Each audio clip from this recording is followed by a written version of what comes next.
맞짱 토론 시간입니다. 오늘은 21대 국회 원구성 문제로 계속해서 신경전을 벌이고 있는 여야의 상황 자세하게 짚어보겠습니다. 먼저 출연자들을 소개해드립니다. 차재원 부산 가톨릭대 특임 교수입니다. 안녕하세요. 네, 안녕하십니까. 최영일 시사평론가입니다. 안녕하세요. 네, 어서 오십시오.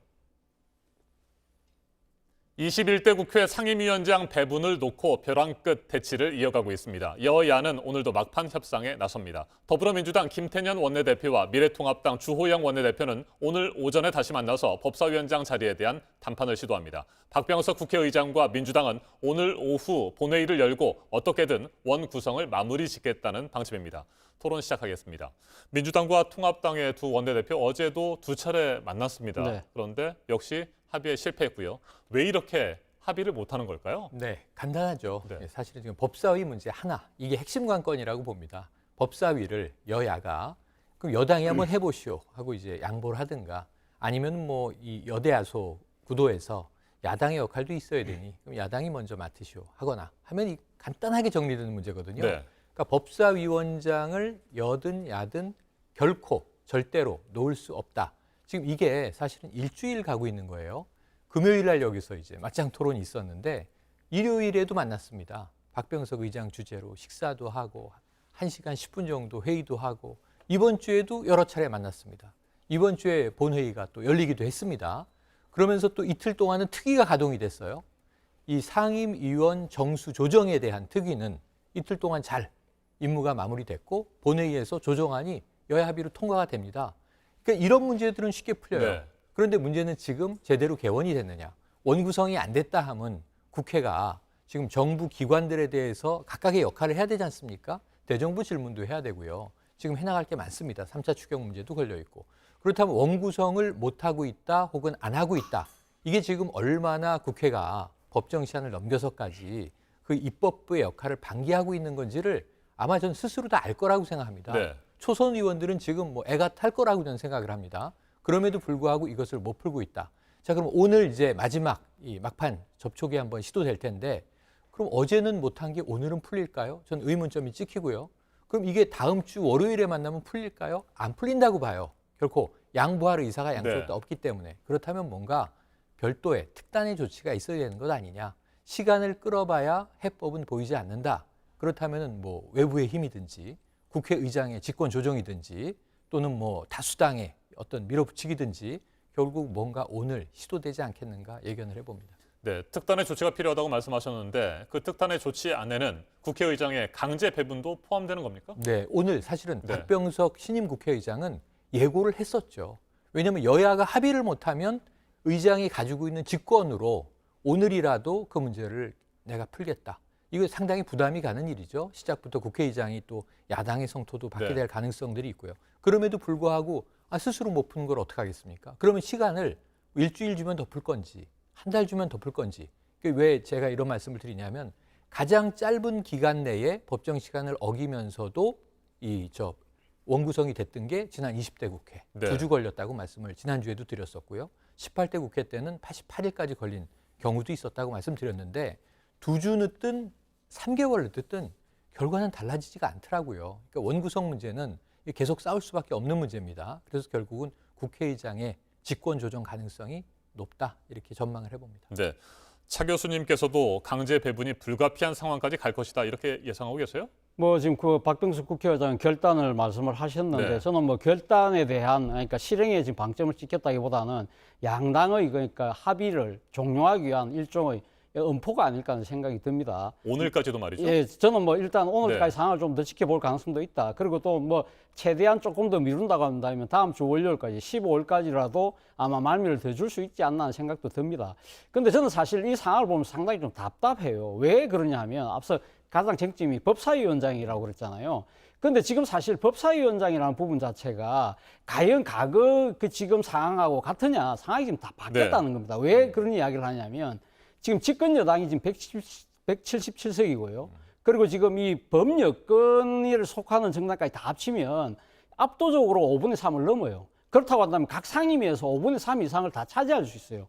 그렇다고 한다면 쟁점 법안들 같은 경우 만약에 법사위에 올라가서 상당히 야당이 발목 잡을 것 같은 경우는 이 지금 패스트트랙 신속 처리안으로 올리면 돼요. 올릴 경우에는 법사위에서 길어봐야 90일밖에 못 잡고 있어요. 네. 그렇다고 한다면 야당의 입장에서 본다고 한다면 법사위원장을 차지한다고 하더라도 이 지금 국정 발목 잡기 저항권은 90일짜리 저항권밖에 안 된다는 겁니다. 그게 왜 집착을 하죠? 저는 이해가 잘 안 되고 거꾸로 이야기하면 여당의 입장에서는 90일 동안만 법사위에서 묵혀두면 되거든요. 그걸 수기기간으로 생각을 하면 된다는 거죠. 그렇다고 한다면 여당이 왜 정치적 양보를 못합니까?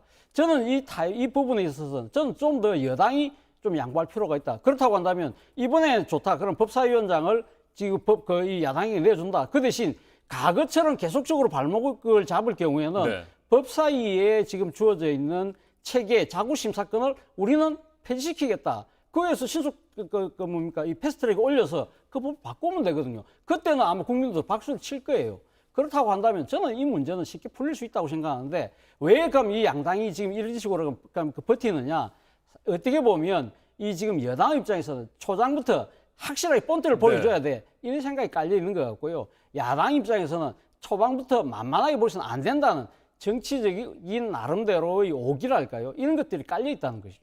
그렇다고 한다면 저는 이 자그마한 차이가 상당히 큰 지금 이 형태로 나타나고 있는데 이 부분에 있어서 여야가 정치력을 모으지 못한다고 한다면 저는 21대 국회도 상당히 희망이 없다고 아마 국민들은 판단할 수밖에 없지 않겠습니까? 그렇다고 한다면 이러한 따가운 국민들의 질책이 네. 저는 뭐 오늘 또 좀 더 나가서 이번 주말을 통해서라도 충분하게 간격을 좁힐 수 있지 않을까라는 조심스러운 기대를 갖고 있습니다. 네, 최 평론가님. 네. 여당은 야당의 발목 잡기 가능성을 우려하고 있지만 말이죠. 네.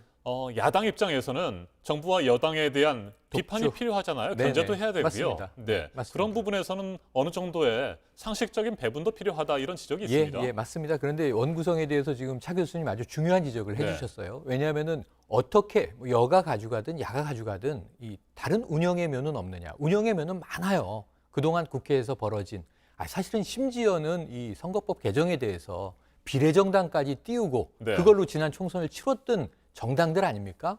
그 수는 어떻게든 찾아내죠. 법 개정의 취지도 이 자의적 해석을 하고 이런 상황이 정치권에서는 비일비재 벌어지는데 예를 들면 한마디로 말씀드리면 자 위원장을 야당이나 여당이 가졌다. 그럼 나머지 상임위원 정수 조정했잖아요. 며칠 전에. 그러면 나머지 여야의 상대당 의원들은 의미가 없는 겁니까? 그럼 위원장이 다 상임위를 하지 뭐하러 의원들을 배치해요? 300명을. 18개 위원회, 겸임위원회가 있습니다. 실제로는 14개죠. 여기 위원들을 다 배치해놓고 지난번에 말씀드렸지만 금태섭 의원 경고 한 번 내렸을 때 뭐라 그랬어요? 위헌적인 네. 경고 조치다. 왜냐? 의원 하나하나는 걸어다니는 입법기관인데 양심에 따라서 본인이 표결할 자유가 있는 거 아니냐. 국회의원의 위상이 그만큼 큰 겁니다. 한 명이. 그런데 위원장 자리도 물론 중요하지만 그 위원회가 상시적으로 열려서 그 안에서 국정 현안들을 놓고 네. 여야가 입장을 다투거든요. 거기는 또 여야의 당론만 있는 게 아니라 의원 개인의 해석과 또 양심에 따른 이제 이 국익이 무엇인가에 대한 고뇌가 들어있어야 되는 거죠. 그런데 의원은 다 거수기처럼 되고 법사위원장 하나 안 가지면 지금 300명 국회가 안 움직이는 것처럼 싸우고 있단 말이죠. 지금 여야 원내대표들이 두려워하는 것은 아까 말씀하신 기싸움의 양상이 있습니다. 자, 우리가 이제 거대 여당이 됐는데 자, 힘을 좀 행사해야 되는 거 아니야? 국민들이 그러라고 다수당 만들어준 거 아니야? 또 야당은 밀리면은 끝없이 밀릴 텐데 네. 이 첫 전초전에서 우리가 밀려서는 안 되지 하는 기싸움이 깔려 있는데 또 하나 그들이 두려워하는 것은 전 주호영 원내대표와 김태년 원내대표가 이걸 못 풀 사람들이 아니에요. 네. 근데 푸는데 좋아. 그럼 여러 가지 방법을 짜고 법사위를 상대 쪽에 넘기면요. 내부 의총에서 통과가 안 돼요.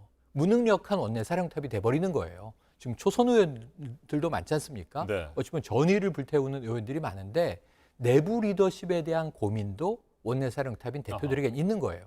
양보했어요. 좋죠. 사실은 국민 박수도 받을 수 있어요. 양보하고 자 이제 좀 늦었지만 빨리 개원합시다. 할 일 합시다. 일하는 국회 만듭시다. 근데 문제는 자당의 의총에서 이게 부결돼 버리면 어떻게 되냐면 리더십에 타격을 받게 되죠. 그러니까 좀 복잡한 상황들입니다. 지금. 그래서 이제 그런 문제들에서 제가 보기에는 결코 양보하는 안이 나오기가 어렵다. 지금은. 뒤에서 등 떠밀고 말이죠. 네. 앞에서 밀어붙이고 이제 이런 양상이거든요. 그래서 결국은 시간이 끌려도 안 풀린다고 저는 봅니다. 오늘 아침 상황에서. 그래서 이 국회의장의 배분 필요하다. 직권 배분이 필요하다. 왜냐하면 어차피 못 풀 거예요. 정당들은. 이게 수가 많은 데는 많아서 못 풀고 적은 데는 적어서 못 풀고. 그래서 아까 말씀하셨지만 사실 지금 이 민주당은 176석이거든요. 국회의장은 이제 소속 정당을 일단 일시적으로 떠나기 때문에 박병석 의장은 무소속의 국회의장으로 이제 역할을 하고 있는 것인데, 그러면은 저는 합리적 판단을 가지고 어느 쪽은 반발을 분명히 합니다. 할 수밖에 없죠. 국회의장이 만약에 야당을 밀어주면 여당에서 난리가 한번 납니다. 또 이걸 여당에 주면 야당에서 국회의장 또 성토합니다. 문희상 의장 시절에도 받고 정의화 의장 시절에도 받거든요. 그런데 이번에도 그런 파란은 겪겠지만 결국은 그러라고 칼자루 쥐어준 거 아니냐. 그럼 저는 시간이 흘러도 생산성은 나오지 않는다. 그렇다면 오늘 결정하는 것이 옳다. 이런 말씀을 드리고 싶습니다. 네. 자, 그런데 민주당이 계속해서 밀어붙이고 국회의장이 직권 배정을 하게 된다고 한다면 네. 통합당의 주호영 원내대표가 얘기를 한 것처럼 국회는 파행을 빚을 수밖에 없을 것 네. 같아요. 그렇다고 한다면 21대 국회에 대한 협치와 상생을 기대했던 그렇죠. 이것도 사실은 뭐 지금 이제 접어야 되는 것인가 이런 생각도 갖게 됩니다. 그렇죠. 뭐 협치와 상생에 대한 기대를 접는다는 것도 접는 거지만 그보다 더 큰 문제는 상당 기간 아마 국회가 파행될 겁니다. 그러면 물론 뭐 지금 이 여당 범여권이 지금 뭐 5분의 3 이상의 의석을 갖고 네. 있기 때문에 모든 법안 다 처리할 수 있습니다. 법적 문제 하나도 없습니다. 그러나 과연 그러한 법적 처리가 정당성과 정통성을 과연 획득할 수 있을 것이냐 부분이 또 남는다는 것이죠. 그리고 사실 1987년 체제라고 우리가 지금 이야기를 하고 있지 않습니까? 네. 그러니까 이 1987년 60항쟁 이후로 지금 채택된 현행헌법 체제 하에서 단 한 번도 국회의장이 지금 그 자신의 직권으로 해서 결단에 의해서 상임위를 구성한 전례가 없어요. 그렇다고 한다면 이러한 부분들이 만약에 강행됐을 경우에는 그 어떤 명분이 이 좋다고 하더라도 과연 국민들이 그 부분에 순응을 할 수 있을 것이냐. 그것도 또 하나는 지금 그런 상황이 만약에 빚어지게 되면 야당 내의 강성파들의 모습, 아까 당내의 각국 강성파들의 네. 목소리 강하다고 했잖아요. 그런 사람들 입질만 강화시켜주는 거예요. 그렇다고 한다면 야당 내에서는 끝까지 무한투쟁 가자. 그렇게 되면 지금 코로나19 사태 때문에 지금 당장 발등에 불이 떨어져 있는 지금 여러 가지 3사 추경 문제라든지 이런 부분들 물론 할 수 있어요. 할 수 있지만 이러한 부분들에 대해서 상당히 국민적 동의가 상당히 결여됐다는 식의 만약에 판정이 내려질 경우에는 집행하는 부분에 있어서도 상당히 정부 입장에서도 부담이 클 수밖에 없다는 것이죠. 또 하나는 문재인 대통령이 지금 사실 21대 국회에서 협치와 상생을 누구보다도 지금 강하게 이야기를 하고 계시지 않습니까? 그리고 지금 개원 국회 때 연설을 하겠다 이야기를 하고 있는데 여기를 통해서 아마 여야정 이 해동의 정리와 이런 부분들을 제도화시키려는 생각을 갖고 있을 거예요. 그렇다고 한다면 이러한 대통령의 생각하고도 배치되는 이런 단독 국회를 통해서 뭔가를 밀어붙이는 형태로 갈 경우에는 제가 봤을 때는 소탐대실의 가능성이 크다. 그렇다고 한다면 여당 입장에서는 조금 더 말미를 주고 접근할 필요가 있다. 앞서도 제가 말씀드린 대로 법사위원장 같은 거 내주고 우리가 지켜보고 난 뒤에 법사위원장이 계속적으로 파행할 경우에는 우리 제도적으로 바꿀 거야라는 걸 딱 국민들에게 공언하고 국민들의 지지를 받고 난 뒤에 그 뒤에 그러면 바꾸면 제도적으로 바꾸면 된다는 겁니다. 왜 이런 절차를 안 밟아보고 한 번도 해보지 않은 단독 개원, 단독 원구성, 단독 상임위원장 선출 이 형태로 가는 것은 제가 봤을 때는 약간은 상당히 파국의 길로 가는 것이다는 우려를 금할 수 없습니다. 알겠습니다. 답답한 21대 국회 원구성 문제는 이 정도로 정리를 하고요. 네. 한 가지 주제만 짧게 더 살펴보도록 네. 하겠습니다. 청와대가 어제 입장을 밝혔습니다. 대북전단 살포는 위법이라고 했고요. 철저히 단속하고 엄정 대응하겠다 이렇게 밝혔습니다. 이에 대해서 야당은 지나치게 북한의 저자세를 보이는 것이다 이렇게 네. 비판하고 있는데 네. 두 분께서는 이 부분 어떻게 생각하시는지요? 그러니까 일단은 외교적인 관점에서 본다면 북한의 주장에 명분이 있다는 거죠. 왜냐하면 2018년 4.27 남북 정상회담에서 한 약속 중에 상호 비방을 중지한다. 군사적 긴장을 완화하기 위해서 9월에는 남북 군사 합의까지 이루어지는 거 아닙니까? 네. 서해를 평화지대로 만들자. 그리고 이 비무장지대에서 초소들을 제거하고 중화기를 뺀다. 이게 실천되어 오는 거를 우리가 봤어요.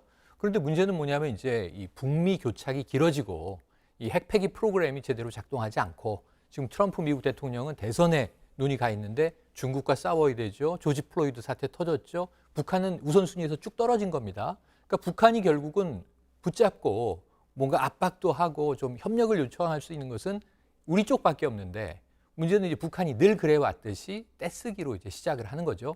저는 이제 명분은 북한 쪽에 있는데 왜냐하면 상호 비방하지 않기로 하고 확성기도 중단됐고 뭐 북측에서도 전단 안 날릴 테고 당연히. 근데 우리 쪽에서만 대북 전단이 날아간다. 근데 우리 고민은 정부가 이걸 결코 주도하지 않지만 민간 단체에서 하는 걸 민주주의 국가라 막을 방법이 없다. 하지만 북한은 그걸 이제 빌미로 잡아서 우리를 압박하고 나온 거죠. 그래서 저는 두 가지가 필요하다고 봐요. 국내에서 대북 전단 살포는 중단시킬 수 있는 방법들을 법제도적으로 찾아서 그것을 실천해 나가면서 북한에 우리가 오히려 역으로 강하게 압박을 네. 이 압박이라고 하는 것은 자 핵폐기의 수순과 더불어서 남북 협력은 강화하자라고 하는 이야기를 해야 되는데 우리가 조금 실기했어요. 우리가 좀 뒤늦게 움직인 것 같습니다. 그러니까 정부가 처음에 얘기한 남북교류협력법으로 처벌할 수 없다. 처벌할 수 없습니다. 그래서 남북교류협력법은 지난달부터 통일부가 이미 개정을 예고하고 있었어요. 이런 상황에서 지금 나오고 있는 이제 좀 부랴부랴 나온 보관이 다른 법안으로 이것을 막을 방법들이 있으니 법 개정은 천천히 하더라도 막자. 이게 나왔는데 혼란스러워 보인 것은 사실이죠. 네. 차 교수님께서는 네. 어제 청와대 입장 발표 어떻게 평가하세요? 저는 뭐 불가피한 측면이 있다고 생각합니다. 사실 대북 전단 문제가 남북 관계 긴장을 넘어서 파탄으로 간다고 한다면 이건 묵고할 수 없다. 그렇기 때문에 청와대에서도 상당히 이례적인 그러니까 이게 침묵을 깨고 이례적으로 이 국가안전보장회의를 소집해서 네. 강한 지금 이 조치를 내놨는데요. 사실은 뭐 4.17 판문점 공동선언에도 보면 지금 남북 간에 그러니까 지금 그러니까 상방의 그 비방을 안 하겠다 하면서 그저 전단 살포하지 말자는 이야기도 있고요. 사실 보수 정권이라고 하는 1971년 7.4남북 공동성명에도 상방의 이렇게 지금 비방을 안 한다고 이야기하면서 대북 전단 살포 안 한다는 조항까지 있어요. 그런 조항을 본다고 한다면 저는 청와대 가는 건 당연히 맞다고 봅니다만 그러나 아무리 바빠도 그러니까 지금 바늘의 허리에다가 실을 갤 수 없다는 속담이 있습니다. 자, 그렇다고 한다면 이 관련된 이 대북 전단과 관련해서 지금 현재 이 남북 그 관계 교류법 자체로 처벌할 수 없다는 것이 불과 며칠 전에 정부 입장이었어요. 근데 이게 한 6일 만에 바뀌어서 그 법을 유권 해석을 달리해서 이걸 갖다 그 법을 적용을 해서 단속을 하겠다는 식의 네. 오락가락 이러한 부분들은 지나치게 대북 이 좀 저자세로 국민들에게 비칠 가능성이 높다는 겁니다. 그렇다고 한다면 대북 전단 문제가 실제 심각하다고 한다면 이러한 부분도 분명히 저지해야 된다고 한다면 빠른 입법을 통해서 추가 입법을 통해서 뭔가를 이 조치를 해나가야지 기존의 법이 적용이 안 된다고 했다. 그 말을 바꿔서 유권 해석을 달리해서 하는 부분들은 사실 어떻게 보면 현 정부의 대북 정책에 대한 국민의 불신을 자초할 수 있다는 측면에서는 좀 그런 부분들은 상당히 유감스럽다는 생각이 들었습니다. 네. 국회도 청와대도 요즘 어수선하고 고심이 깊은 것 같습니다. 오늘 맞짱 토론 여기에서 마무리하도록 하겠습니다. 차재원 부산가톨릭대 특임 교수, 최영일 시사평론가와 함께했습니다. 토론 잘 들었습니다. 감사합니다. 감사합니다.